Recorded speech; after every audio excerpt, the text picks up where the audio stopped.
a look at this dry bean seed. Sitting on a table, it looks completely motionless, like a tiny pebble. Yet locked inside this hard shell is the potential to grow into a plant that can feed an entire community.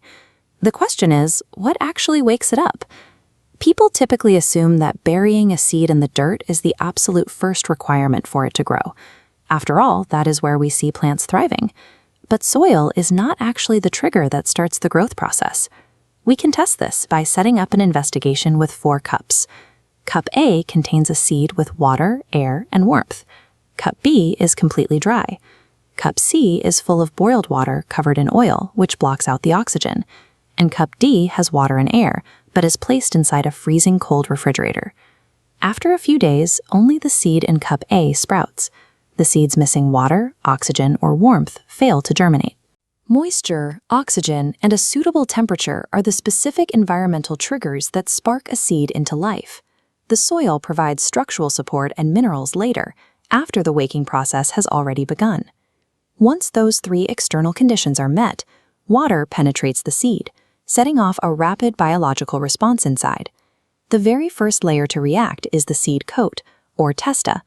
This tough outer jacket protects the delicate internal components from harm, softening and peeling away as it absorbs moisture. The bulk of the bean is made up of 2 thick halves called the cotyledon.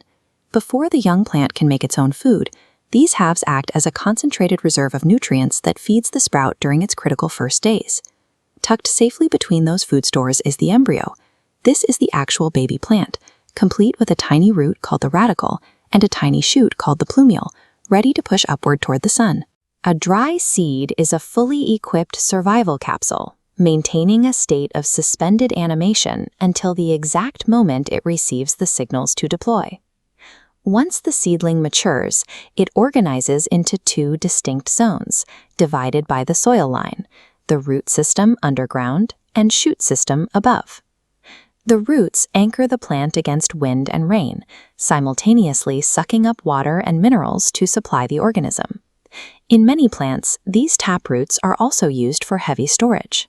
As we see with this freshly pulled cassava, the plant packs its excess food down into the root system, creating the calorie-dense tubers that serve as a staple food source across Uganda.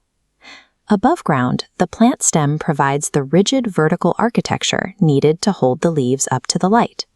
It also functions as a 2-way transport highway, carrying water up from the roots and shuffling manufactured food back down.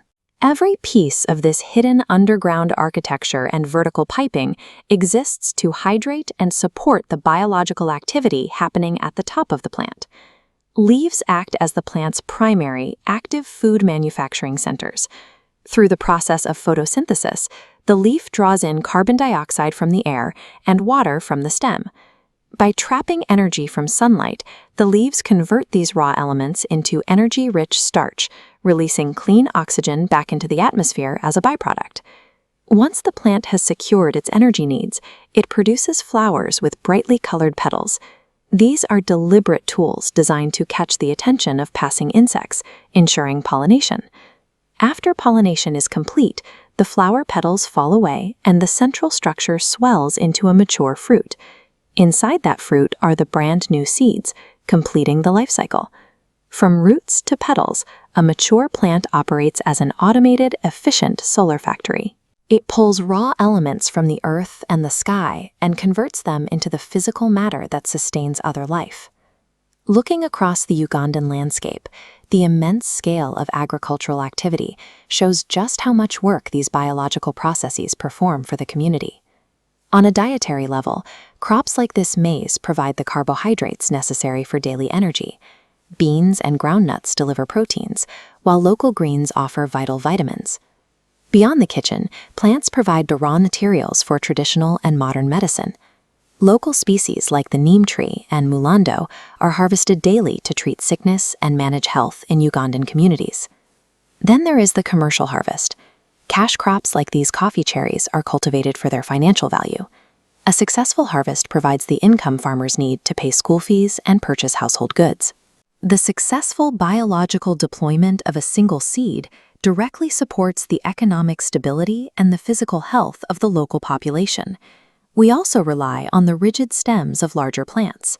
Trees are harvested for timber to construct homes and school desks, while also providing the firewood and charcoal required for cooking. From the food that fuels growing minds to the timber that builds classrooms, every aspect of daily life is supported by the plant kingdom.